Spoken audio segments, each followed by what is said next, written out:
Yes, so for this week's main topic, it is Halloween week.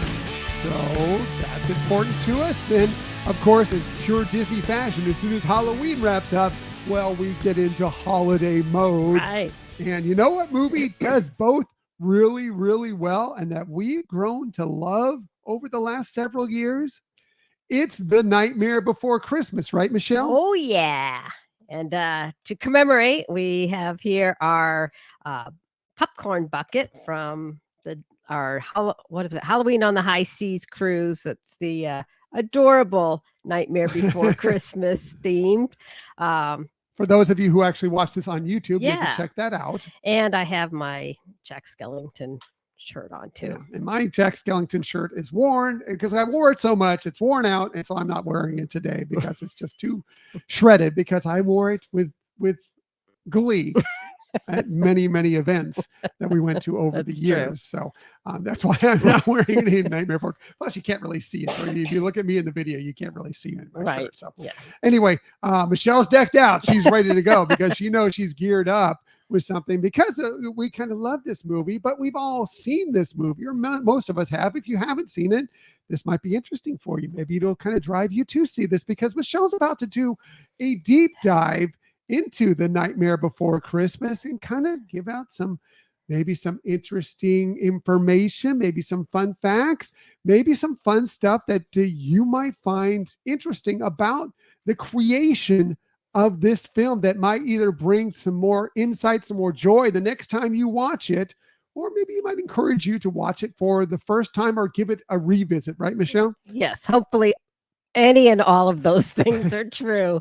I have to say, not because of the topic, but because of how I'm going to approach this topic, I'll be real honest with you all right now. I'm nervous. Well, it is the spooky season, so it's a good time to be a little scared. So Michelle's going this probably with the right state of mind. I don't know.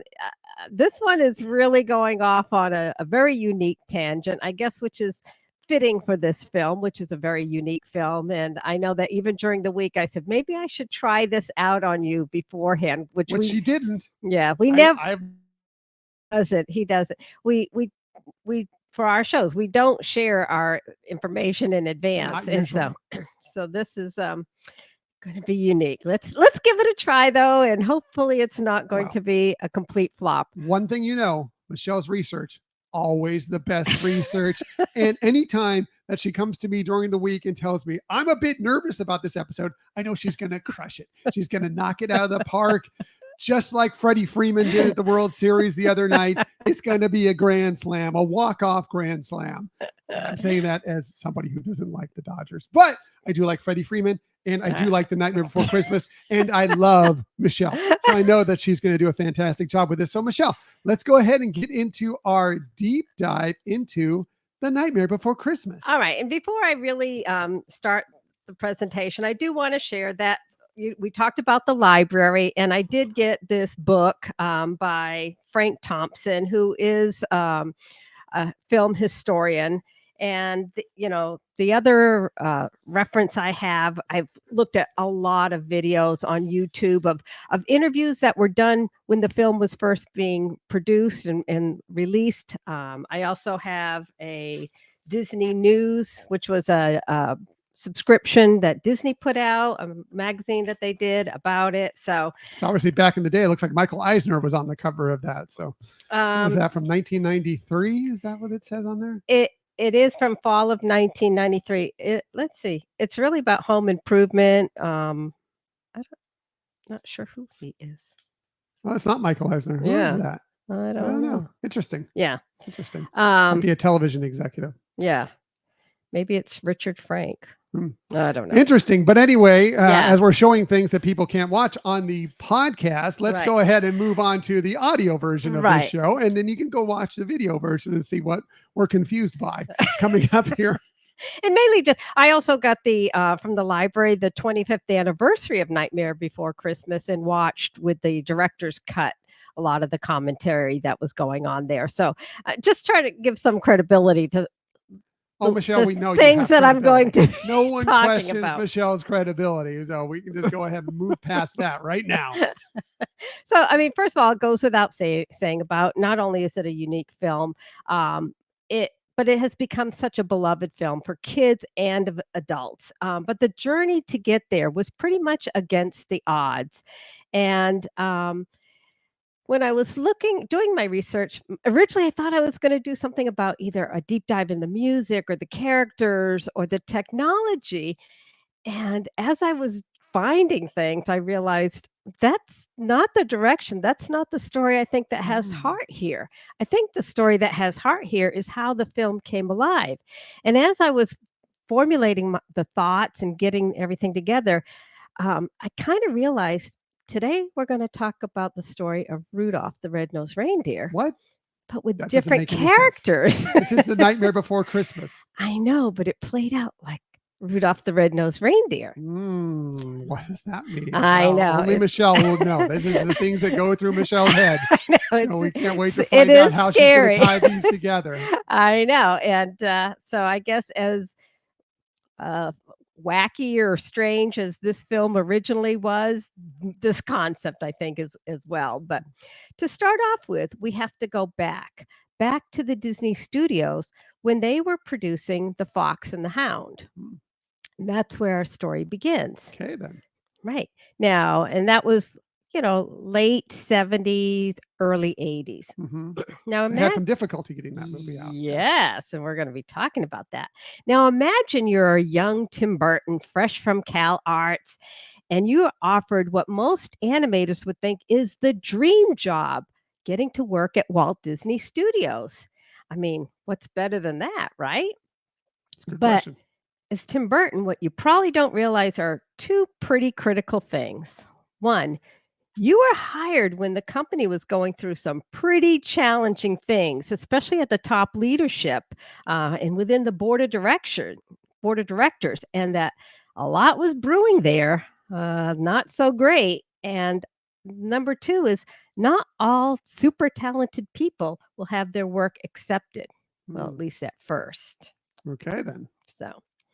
Well, let's talk about the blizzard brewing. Kind of remembering Rudolph, right? When the snowman is talking about back in the day when there was a blizzard brewing. Well, lots was happening at Disney Studios. Please follow me along with this. I'm trying. I love it. I love it so much. Now, if you've seen the documentary Waking Sleeping Beauty, which if you haven't, you should. It's on Disney Plus. Check it out. It's really, really fascinating about the Disney Renaissance. Right. Now, at the time they were producing Fox and the Hound, there was a big brouhaha that happened involving Don Bluth. Yeah. Basically, he decided that he wanted to go out and he had some disputes with Disney leadership and decided he wanted to form basically his own animation company. And so he took about half of the Disney animators with him to start this new company. And so, what was left was kind of this ragtag bunch of Disney animators to continue on with what they were doing, including this film, which they'd already started work on. Right. And it put it behind like 6 months. So the other thing that was going on was within the leadership, as I mentioned, there was a lot of conflict going on. Roy E. Disney, the son of Roy O. Disney, then therefore Walt's nephew, was seeing that the company was not necessarily going in the right direction. They were kind of waning in technology. The concept of animation was being drifted from, and there was also a takeover that was starting to try to brew as well. So there was a lot of trouble at the top. And so there was some things that were really uncomfortable and making decisions about what to do, very uncomfortable for the leadership and the middle management, etc. There was also a focus now on live action. And as I said, they were kind of moving away from animation. Plus, some of the things that they were animating weren't necessarily being successful at the time. Yeah, there's a point in Waking Sleeping Beauty where they were talking about one of their films losing out to the Care Bears Right. movie in box office, and that was like the low point Right. of the Disney Animation Studios, and concern of whether Disney Animation was going to continue on. Right. So, I mean, you can imagine the animators are also starting to feel worried about their jobs. You're Tim Burton, you're coming into this blizzard right as this is all happening. And the way you got hired was from a short film you did as a student that was called The Stalk of the Celery Monster. And it was about a creepy I need to see dentist. that. I know, creepy dentist named Maxwell Payne, but Payne spelled Payne. But they did see that there was some creativity in Tim Burton, and he landed that job. Okay, let's get back though to Fox and the Hound, right? Because I said that's where this all started. Well, Tim was started on that as his first project. He was placed with a mentor, and he found that he really wasn't able to capture the essence of those characters very well. He said that, all the cute little foxes and everything, when he drew them, looked more like roadkill. I know. Well, Tim Burton. I know. So think about how you're feeling as Tim Burton. I mean, we've all been in jobs, right? When you get in and you're starting to realize, am I really fitting in here? My coworkers and everything are doing things differently or I'm not seeing what they're seeing or vice versa. Not very, very comforting, right? So after a while, they saw that, maybe he really isn't able to do our cute Disney characters. So let's give him some work on the film that's kind of like distant shots, background things, so that's where he was assigned to do. Once that film was wrapping up, he was assigned to then the Black Cauldron. I mean, giving Disney credit, they're like, okay, he has some talent. He does well with Gothic styling. Let's put him with that. And I think he saw that as a great opportunity as well. And he felt like, hey, this really is starting to be my dream job. I'm able to sit here in an office and draw all kinds of concept art, and using my styling and everything. But after a while, he realized his concepts weren't being used, and then he started feeling like, hey, I'm just here drawing and they don't like what I'm doing. Yeah, it's tough doing that much work, as it is to animate anything. Right. Much less, some significant scenes or characters or whatever it might be. And then it just ends up all the cells you create, you're being tossed out essentially. Right. And that's got to be frustrating for right. sure. Very discouraging, Mhm. disillusion. I can't talk. Disillusioning. Good enough. Thank you. Disillusioning. I think Yes. that's it. Yes. That's a new word. Discouraging. I like it. It was discouraging to him. I like disillusioning. That's a good word. The other thing that I forgot to mention was that the animators were placed into a different building to make room for the live action work that was being done on the studios that Walt built, and so now they're working in these less than ideal working conditions. I mean, I'm just talking more the actual environment of the building, etc. Yeah, they if you don't know, again, watch Waking Sleeping Beauty. They basically wanted to focus more on their live action films and television, and so they kind of like, this animation thing, we still like you guys, but we need these we're focusing on this. So we're going to move you guys here, and we're going to start taking over more of this office space that we need for that kind of thing. Right. The important things, in other words. That's the message that was being received, right? Mm-hmm. So again, well, that was pretty clearly what was being said. Yes, true. So, I mean, again, think how you're feeling, Rudolph, when you're in this situation where people really aren't accepting your ideas or accepting you. Now, another bright spot, though, did come when the head of creative development of Disney still felt, hey, Tim is very creative. Maybe some non traditional Disney projects might be helpful.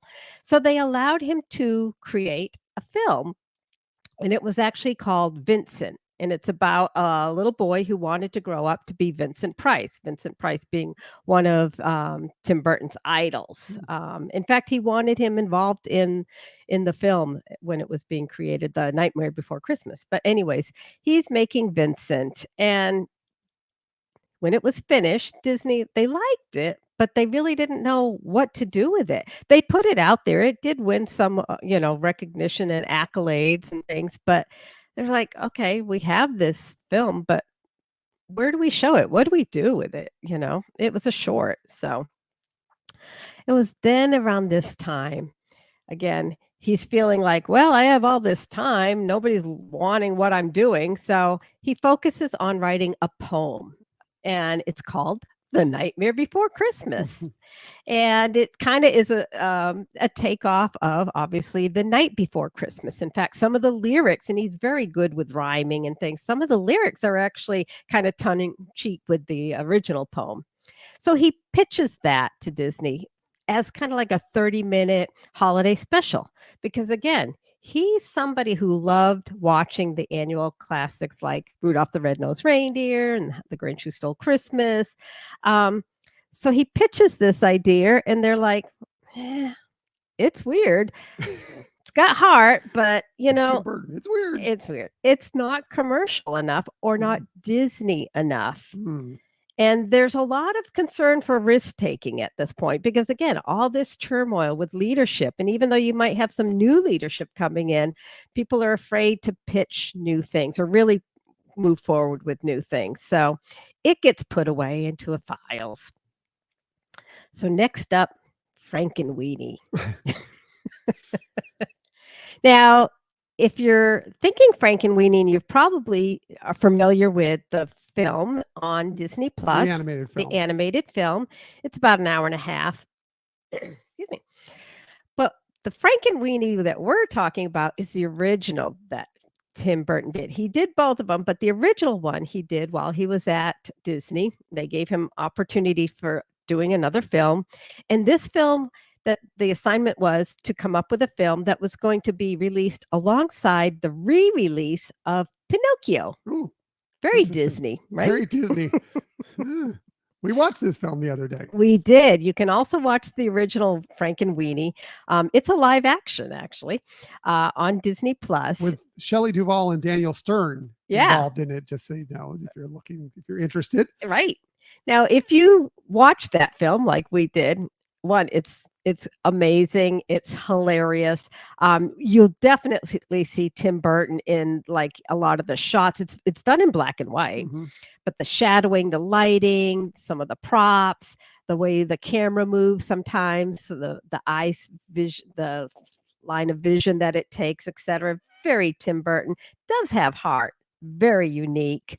But if you think of what else was coming out of Disney Studios in the early 80s, this wasn't it. No, it's quite different. Definitely quite different. It's cute. It is cute, but it is quite different from the Disney you'd expect, especially in the early mid 80s. Right. So this was kind of like the last of it, right? This was kind of the end of Tim's career. Hermie, you're fired. But anyways, back to Rudolph. But as you can see, when I was researching this and putting this all together and seeing what was going on with the studios, what was going on with Tim, it just really very much reminded me of the story. Here you have somebody who's not fitting into the mold. With Rudolph, even Santa didn't like his nose. And then the coaches agreed with that, and that's kind of the sense I got of what he was experiencing at Disney. You don't want to be compared to Santa, Rudolph the Red-Nosed Reindeer. I mean, that reindeer, the non-inclusive, right? Cantankerous Santa. No, you do not want to be compared to that. So Disney, do better. I know. It was just, again, the blizzard was coming. But the similarities to this Rudolph story don't end here. So as I mentioned, Tim leaves the studios. And over the next few years, he takes the director seat in his career, and he becomes pretty good at that job. He has some amazing hits like Beetlejuice, Heard of it. Batman, Heard of it. Edward Scissorhands, Heard of that too. and he's pretty well known in the Hollywood community as a star child now. Yeah, and kind of having his own viewpoint on the world in this. Yeah, like you said, kind of gothic. I don't know. He really can't explain Tim Burton's style. It's different. It's different and interesting. Right. But in the back of his mind, he still has a feeling and a passion towards the Nightmare Before Christmas. He kind of still wants to do it, even though he's not with Disney. So he gets his agent to kind of research if there's a way he can get that. And what his agent found out, which Tim was kind of already thinking that, is when you create something while working at Disney, and this is with a lot of companies, it becomes the property of that company. Yeah, right. 100%. So that was the news to Tim, that it's Disney's property. And I'm sorry, you can't do it. But you remember in Rudolph the Red-Nosed Reindeer when there was a blizzard and things were looking bleak, like the kids weren't going to be able to get their packages because Santa and his team couldn't even go out in the snow, right? Right. Where's this going? I have no idea. Rudolph, with your nose so bright. And so the folks at Disney, started taking a look. I guess they were hearing about his interest in Nightmare, started taking a look at the artwork, the poem. And Jeffrey Katzenberg, actually thought, this might be an interesting project for Touchstone Pictures.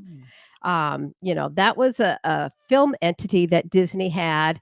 And it was kind of like my brother, when he was working at Disney, said, Touchstone, they want you to know it's Disney, but to forget it's Disney, because they want you to know it's Disney because of their quality, but they want you to forget it's Disney because of their content, because they were starting to do more PG, even R films on Touchstone. And so Katzenberg thought maybe something this non-Disney, but very creative, could work at Touchstone. So they did greenlight it and reached out to Tim Burton about it. But there were some conditions. Because Tim Burton was so well known and liked now, they wanted to make sure people knew he was associated. So the title of Tim Burton's Nightmare Before Christmas was to make sure and reassure everybody that that was his work, because he had that glowing star power. A series of hits right before that. So, yeah, absolutely. So Disney really wanted to make sure they were associating themselves with this very talented director. But on the same sense, putting Tim Burton's name to it took the Disney name away from it. So they were trying to, I think, play it safe, to have something that people would know is a real good quality film, but something that wasn't necessarily Disney. Yeah, so you're not thinking necessarily this is The Little Mermaid, right, or Beauty and the Beast, exactly, or something. It's something a little different. Yes. So now, some things that made this unusual film take an unusual path were some of the things like the fact that, hey, it was going to be made in this stop motion style. So very different. You're not using the studio sets for live action, or using just a bunch of animators, and not just a bunch, but a bunch of animators and using that technique. It was something totally new. And they also needed different things like puppets and sets and stages that could support not just the puppets and things, but animators who would have to come in and move every little detail for each of those 24 frames per second. And obviously they needed a lot of puppet heads, like lots and lots of puppet heads. So where do they go and what do they do? Tim was already still working on some other films, so he knew he couldn't direct it. Plus, he wanted somebody who had experience with stop motion. So he went to somebody who kind of was going through the same experience at the same time at Disney as him, that had left Disney, and that was Henry Selick. And he had some experience with this type of medium. And he also felt that he was pretty similar in his styling, the two of them. So I want to read a quote from one of the books here about this. And this came from Dan. I keep wanting to say Danny. It's not Danny. We're going to talk about Danny Elfman later. This is Henry Selick. He said, in the art and film world, you'll find out that there are 5 people out there who are very much like yourself. And you're either going to work well with them or hate each other and be jealous of one another. Fortunately, Tim Burton and I get along very well. We share a lot of common interests. We live on the same planet, if not the same neighborhood in our sensibilities. So covers your face there on the camera. So everybody watching the YouTube, sorry, just read along. Yeah. But anyways, I thought that was an interesting concept, especially where he says he and Tim Burton, had that same sensibility in how they viewed things. So what do you do next when you're not going to be using Disney Studios animation? You're not going to be using their studios for live action. You kind of got to go where the talent is, and where Henry Selick and the other people who he was working with on stop motion films was in San Francisco area. There was also at that same time a reboot of Gumby. And so there was a lot of talent from that pool as well in that area. The other beneficial thing that it made for this, although unique, is it wasn't so close to Burbank that Disney folks weren't going to be there nonstop. They weren't passing on notes every day about change this, change that. Maybe we should add another child character or something. Right. So, and even the producer of it said Disney was very much involved, but very much hands off. They were letting Tim take action on this and his team. Now, the other unusual thing about this is it was a poem, not a story, not a book, and no script. And there was really only 3 characters: Jack, Santa, and Zero. I mean, they knew there were townspeople, but there wasn't the whole story that we know it now. Definitely not how a film starts. Definitely not a Disney film. Yeah, definitely. That's a different way to go about it for sure. It's kind of, fly by the seat of your pants into this thing. Yeah. Kind of creating something very similar to somebody in the past who decided to do a full-length animated feature for the first time. Heard something about that person. I don't know who you're talking about. So anyways, it's like Tim was there. How do I start? What do I do? So he decided to maybe work on some of the music and get things going that way. And he met with Danny Elfman, who had been working with him on those other movies like Batman and Edward Scissorhands, etc. So we did find an interview with Danny where he talks about the process, which was also very unique, on how he and Tim Burton came up with the music. Never done a musical, so neither of us knew how to start, and there was no script. And we're just like, how do we begin? He said, well, let's just start with the songs. Tim would come over every 3 days, and I'd say, just tell me the story like you're telling it to nephews and nieces, around a fire at night. And he'd say, okay, come in here. And he'd show me the drawings, and he'd show me what Zero and Jack looked like. And he goes, Jack is wandering into the forest, and he comes across these 3 doors and these 3 trees, and he gets sucked down. And when the door opens, and there's all this stuff, he has no idea what it is. What is it? What is it? And I'm just going, what's this? What's this? There's color everywhere. What's this? There's white things in the air. What's this? I can't believe my eyes. I must be dreaming. Wake up, Jack. This isn't fair. And now it wasn't decided that I was going to sing, but I was slowly becoming more and more attached to the character because I wasn't quite conscious of it at the moment. But, Jack Skellington is like the king of Halloween Land, but he wants something else. And at that moment in time, I had my own band. I had Oingo Boingo, but I wanted out in my heart. When you're the songwriter and lead singer in a band, it's like that's your mini universe. That's my Halloween Land. I felt this obligation to keep going, because the band depended on me, but my heart wasn't in it anymore. And so I put that into Jack Skellington, my desire to kind of free myself of this responsibility that I felt chained to. So I understood Jack emotionally on that level, even though the creation is 100% Tim. I was pouring my own feeling into the character. So pretty interesting concept, right? Yeah, definitely. And I could definitely feel that when you hear, Jack's lament, essentially, in that, that you could tell that, he's Danny Elfman is feeling kind of this.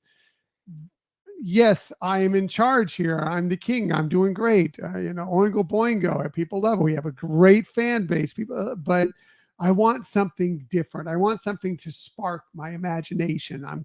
Maybe I feel like I'm going through the motions a little bit, and that kind of does come across for, obviously, Danny and Jack Skellington in that song, for right? Sure, if not the entire film, right? So I thought that was also very unique. How, again, we have a poem, no script, no story really, or I guess a moderate story, but now there's other life, other heart being added to it from this personal aspect of it.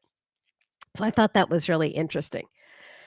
But you still need a script. Yes. That's still a big gap here not having, because even to begin, like storyboarding, you need a script. And the storyboarding really is what creates the designs for the sets, the cameras, the angles, everything. The characters themselves, since you already had like 3 of them to start off with. Yeah. Right. Kind of getting ahead in the storyline, I saw, and now that I saw how reading the quotes is kind of weird. I saw a quote from the animator, I don't know if I'm saying this right, Disney legend Ramped, who was animator with Pixar. Joe Ramp? Yes, Joe Ramp, that was with Pixar. He was, one of the head storyboarders here. And he said, typically you have story, you do and script, and then you do storyboarding. And you can make some adjustments, but that's the pathway. And here you don't have those first 2 parts. So how do you get to storyboarding? And he said storyboarding, especially in this type of film, is everything.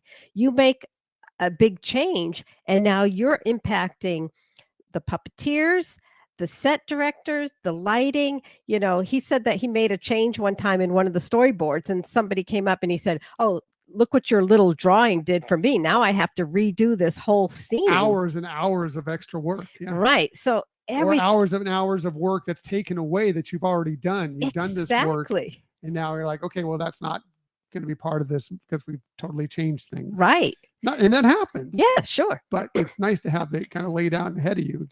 Right. And obviously, if there's a need to change, or if it's going to make a better thing, then yeah, you want the change. But again, to storyboard, to get that really moving, you got to have something. So they decided they would start storyboarding the music, because that they did have. I mean, as Danny Elfman said, every 3 days he was creating another song. So within a month they had 10 songs. So, but you can't do it without a screenwriter.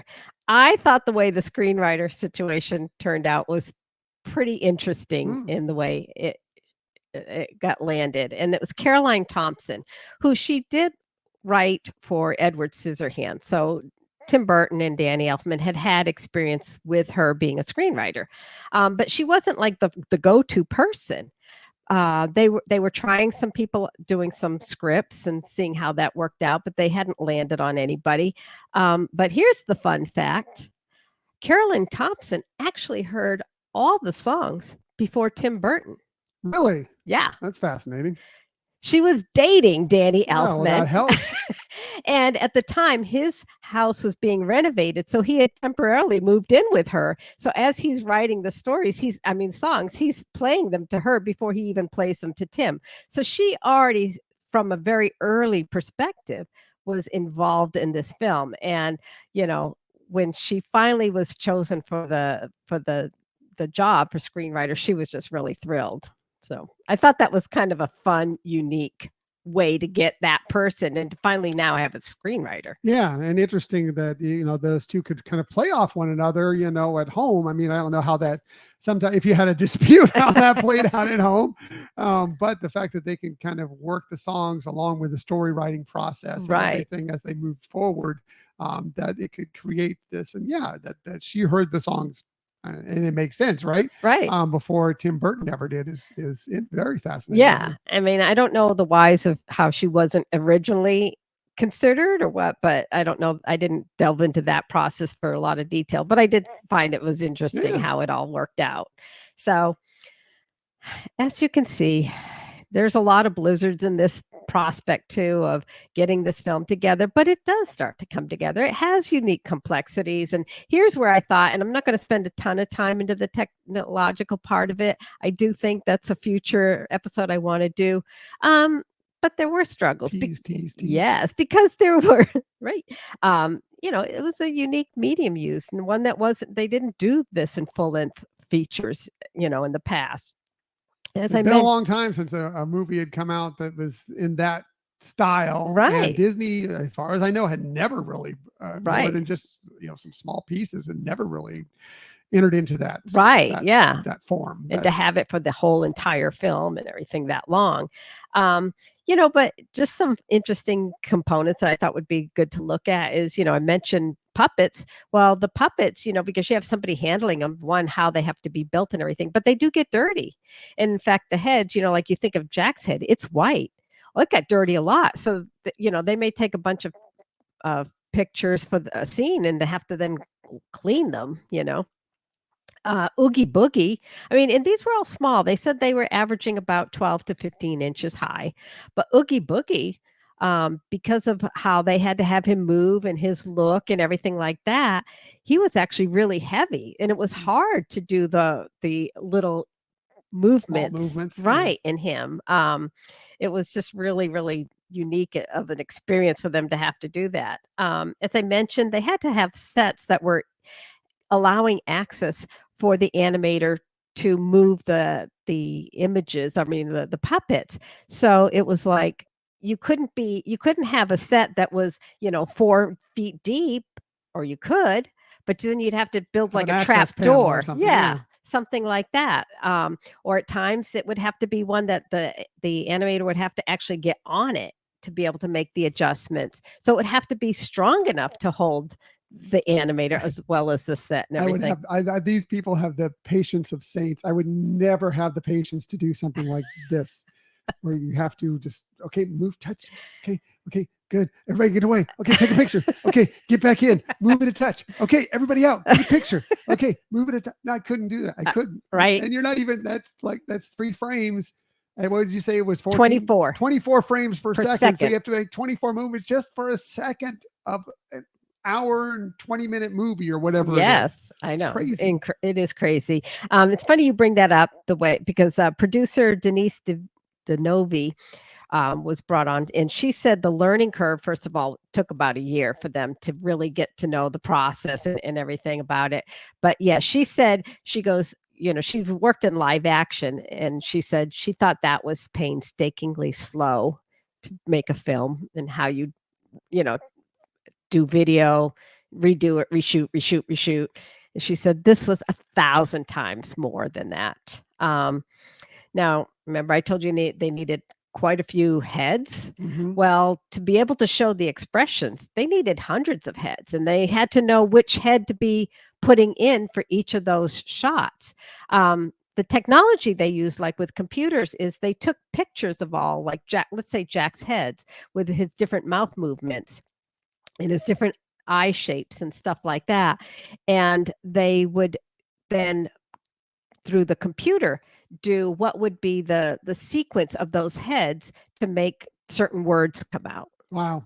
Because he was singing all the time. It's crazy. I know. It's crazy to think about. And how they had to make a blink is they had these little, like, Jack's hollow eyes. They had these little white things, and they were at different openings, and they would pop it in, take a picture, take it out, put another one, pop it in. And so they said in a frame of like 24 shots, maybe 3 to 4 of those shots would have the blink involved. So it was just such a fraction, but seemed so lifelike then. Again, I barely have the patience to do this show every week. I couldn't imagine having to go through that process. Yeah. It's incredible. And, credit to all the people that worked so hard to create that, because it's amazing. Yes, it is. I think what I read was to get a minute of film, it took a week. It's insane. So it's insane. Most movies are shot in just a few weeks' time. I mean, yes, there's post-production and everything else, special effects. It takes, months and months and months. But as far as actually shooting the film, they usually do those in, maybe 3 weeks, depending on the film and what they need to do involved in it. I mean, they try and get them done pretty quickly. So 3 years later, and we're ready for the preview. And again, now keep in mind, Disney wasn't quite sure what to do of this film. In fact, it's funny, the magazine that I got, and if you look at the title, it says, "Move over, Santa. Here's Jackie." And it kind of making it sound spooky. Like, what was that film with Jack Nicholson? Oh, The Shining. The Shining. It's like, well, you're comparing it to something that's totally not what it is. But I mean, they do a great write-up here. I don't want to, I'm not trying to diss Disney. I think they were in a unique situation too, with this is being something they faced never with experienced, and right, a creator that had a different style than what they're used to. For sure. Right, exactly. But so another piece of sound that we have is again with Danny talking about this preview release. Disney didn't understand it at all. And how could they? And, I look back in hindsight, and I don't fault them for it. There was no way for them to understand what this thing was. And I was at the one preview for kids, and they just came out of it. And I was in the elevator with some of the executives and the producer, and it was like, well, kids hate it. Yep, they hate it. And starting the next week, all the merchandising stopped. So this was a test screening. There's only test screening. And kids went in there expecting The Little Mermaid, and they got Nightmare Before Christmas. And I think, Disney just didn't know what it was. To their credit, 10 years later, they did. And, Nightmare is one of those rare things that got a second life. So, as you can see, with that first preview, it wasn't going so well. And, you got to figure marketing has to still try to sell this. It wasn't obviously when they released it, the blockbuster that they had hoped, especially tying Tim Burton's name to it. But it did gross nearly $49 million the first 16 weeks of its domestic release. So, which actually, I mean, considering when that was, I mean, 49 million now, you're like, oh, that's a disappointment. 49 million is not terrible. Right. Considering 93. that, the time period that we're talking about. Right. But as we know, and as Danny Elfman said, where it got its life of the own, in the end, it was a success. It did get some accolades for the Academy Awards. It was nominated for Best Visual Effects. It lost out to Jurassic Park. Understandable. Those are pretty incredible. Right. The Academy of Science Fiction, Fantasy, and Horror Films did give it several nominations, and it won for Best Fantasy Film and Best Music. So not too bad. Yeah, it does have great music. There's no question about that. Right. Going back to the quote, Disney not knowing what to do with it. The fact that, I think that there was probably some trepidation behind the administrators of Disney to begin with on this whole idea. It's different than what they've ever done. It's a different style, it's a different theme, it's a different feel, it's a different vibe than anything. And so when it probably was automatic for a lot of them, and when they got some bad showings to, oh well, see that I had a bad feeling about this, right? About Star Wars, to going into it. So it doesn't surprise me that they maybe they didn't know what to do with it at that point. But obviously, it had such a cult following that gradually that grows. And I do feel it's a film that you rewatch, that it grows on you as well. Maybe your first time you see it, it catches you off guard a little bit. And you're like, right. What is this? It's weird. It's different. I don't understand it. But then after you've watched it a time or two, you get it all. You get the heart. You get the story behind it. You get the emotion behind all these different characters, especially Jack and Sally going involved into it. And so it eventually will grow on you. And I think that's been true of us as well. And I think that's been true of so many, many people. Right. I mean, I remember when it was coming out, I thought the fact that it was stop motion, I remember feeling too cool for school. I'm like, I'm not going to watch Gumby. And the fact that it looked like it was a horror film, I thought, I don't have anything against horror films. They're just not my thing. Right. And so I think Disney was like that, even though Touchstone was also very new. I mean, they were used to doing some live action. And when you look also where animation was with Disney, this was the beginning of their renaissance, early 90s. They had released, Little Mermaid, Beauty and the Beast, those kind of films. So this was so different, Right. that, yeah, it was hard to figure out how to make the masses feel that this is going to be a great story with wonderful heart. Right. And plus, like you see with things, people's sensibilities change and evolve over time. And that maybe, as you have grown up, maybe it's not for you when you're 6 years old. But when you're 16 years old, hey, suddenly this kind of strikes a chord with you. You understand a little bit more and you can enjoy it a little bit more. Right. And then you can start to share it with others and grow and learn to love this film in different ways that you didn't when you were a very young child. Right. In some of the interviews with Danny Elfman, and I think even that piece might have gone on to say this part where he's saying more and more he hears how kids do love it. He says that sometimes people will send him like video clips of their kids singing some of the songs or dressed as some of the characters. He says it really was created so that kids could enjoy it. This holiday, again, thinking Tim Burton's feel for, Nightmare Before, not Nightmare, the Rudolph the Red-Nosed Reindeer, How the Grinch Stole Christmas and things like that. It really was written for kids in mind as well. So, and sometimes, maybe you've heard the songs ahead of time, and so when you go in there with that base of not being completely caught off guard by everything, after 10 years, the songs have been out there. You've heard it on various different, whatever Disney music avenue you get your music. It may pop up from time to time and you're like, what's this song, what's this from, what's going on, what's this, and then eventually you're okay, well, we'll show you the film, and then you already have that avenue into it because the songs, and so suddenly it starts to grow on you that much more, even as a young child. Exactly. Jeffrey Katzenberg, he and I'm not going to again pull out quotes, but he did compare this to the Disney heritage that Walt took chances and Walt tried different things, and that this film fits into the Disney heritage well with that regards. And Disney also eventually embraced to the point where they did the holiday overlay. I mean, to change the Haunted Mansion, classic attraction, takes a lot, and again, to say that Disney did some really good things with this, that was one of them. And they've seen that as they've noticed that people have embraced this movie more, they've embraced it more in the theme parks, regularly at the part. They have a party named after Oogie Boogie at Disneyland, but regularly using Jack and Sally meet and greets and shows actually within the theme parks to, and people love it. Right. So, people have completely embraced this film over years, even if they didn't so much when it first came out. Right. Yeah, exactly. So, well, it wouldn't be a Hyperion Adventures episode without some fun facts. So I thought I'd just pick out a few of them here. So first off is artist Kelly Asbury said he was feeling really challenged with some of the drawings that he had to do for set designs, and that the director kept kind of saying it's not quite odd enough, or it's not quite strange enough. You need to do more.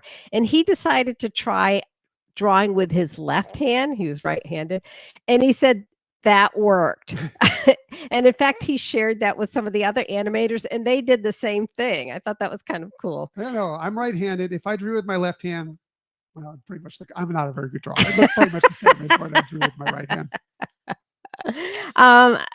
And again, there's so many great things that they did with how they made this world come alive. But I wanted one to share that I thought was simple and adorable. And you know how Santa has the naughty and nice list that kind of expands. Well, what they did was they put paper between foil, and then they were able to let the paper hold shape as they were unfolding it for each of the film shots that they had to take. I thought that was just, real low tech, right? Yeah.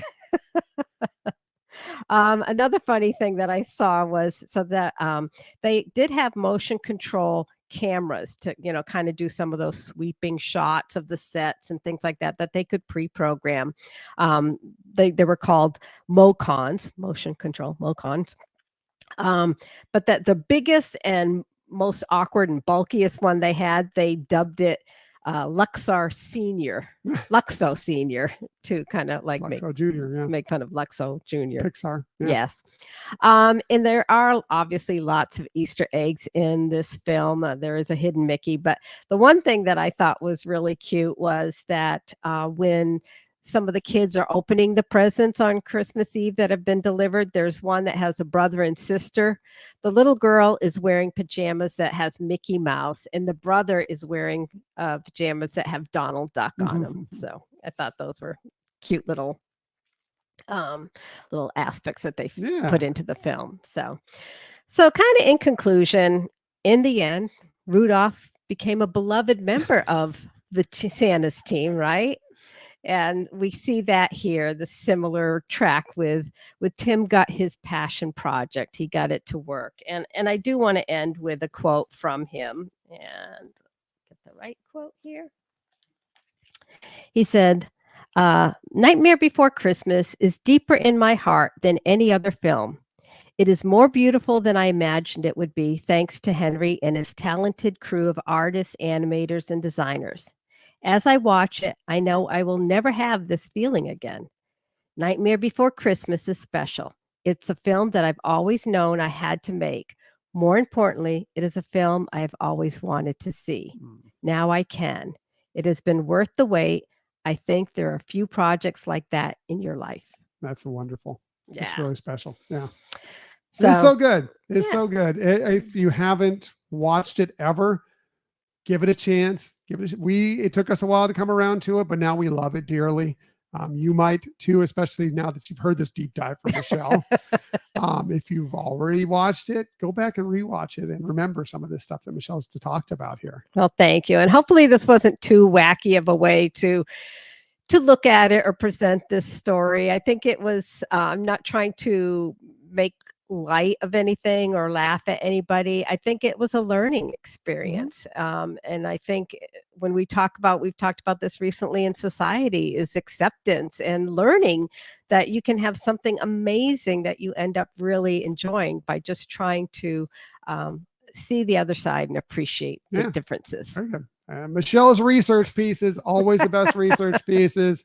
I learned so much every single time. I learned so much from this, and I knew it. I said it all along. As soon as she's nervous about it, it's going to kill. It's going to kill. Freddie Freeman, take a seat on the bench. She just hit the World Series Grand Slam here. So, I don't know. You're Michelle, sweet. Great job. Wonderful Thank job. you. Excellent stuff. Hopefully I didn't hurt anybody's feelings about Santa and Rudolph and Disney. All good. I got it. And that is a deep dive into The Nightmare Before Christmas.